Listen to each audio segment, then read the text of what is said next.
Salut à tous, on se retrouve pour cette 5e semaine et le thème de cette semaine, c'est gérer vos émotions pour libérer votre potentiel. Aujourd'hui, on rentre dans ce sujet. Allez, on y va.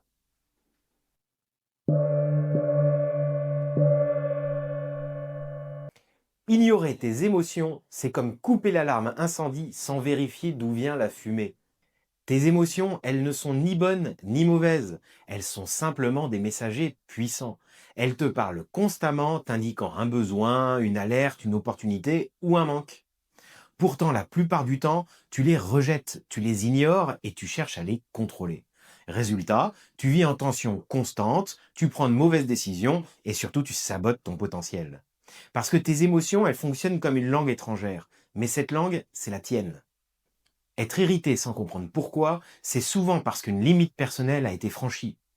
Ressentir de l'anxiété révèle que ton esprit imagine un futur incertain. Éprouver de la joie, c'est ton feu vert pour continuer dans une voie.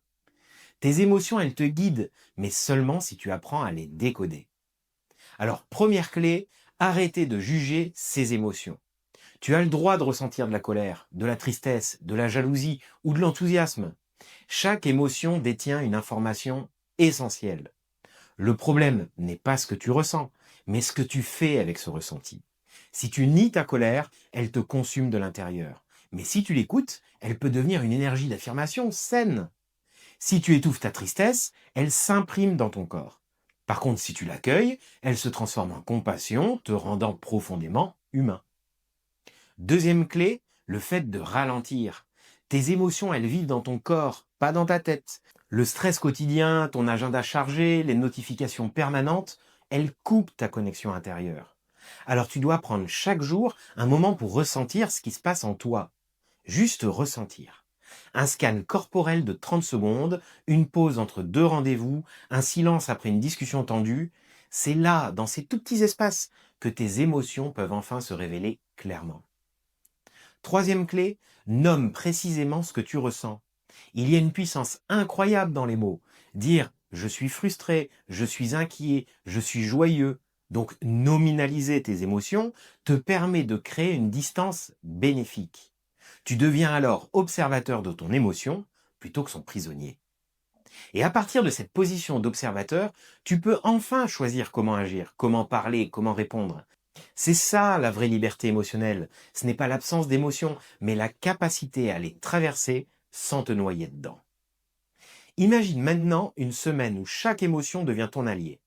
Une semaine où tu comprends clairement ce que ton corps te dit, où tes décisions sont éclairées par ta clarté intérieure et non par impulsion ou réactivité. Cette semaine, nous allons explorer ensemble la mécanique précise des émotions. Chaque jour, une étape concrète. Aujourd'hui, tu poses les fondations. Accueillir tes émotions, les écouter et surtout les respecter. Demain, nous verrons comment une simple émotion peut contrôler toute une série de décisions sans que tu t'en aperçoives. Mais avant cela, je t'invite à observer attentivement. Quelle émotion revient régulièrement chez toi en ce moment? Quelle est celle que tu évites le plus? Et si, au lieu de l'éviter, tu lui donnais enfin sa place? Tu pourrais être surpris de ce qu'elle a à te révéler. Souviens-toi, tes émotions sont de puissants messagers. Ne lutte pas contre elles, écoute-les. C'est précisément là que commence ta vraie puissance intérieure. Demain, on rentre encore plus dans le vif du sujet, on plonge dans les émotions.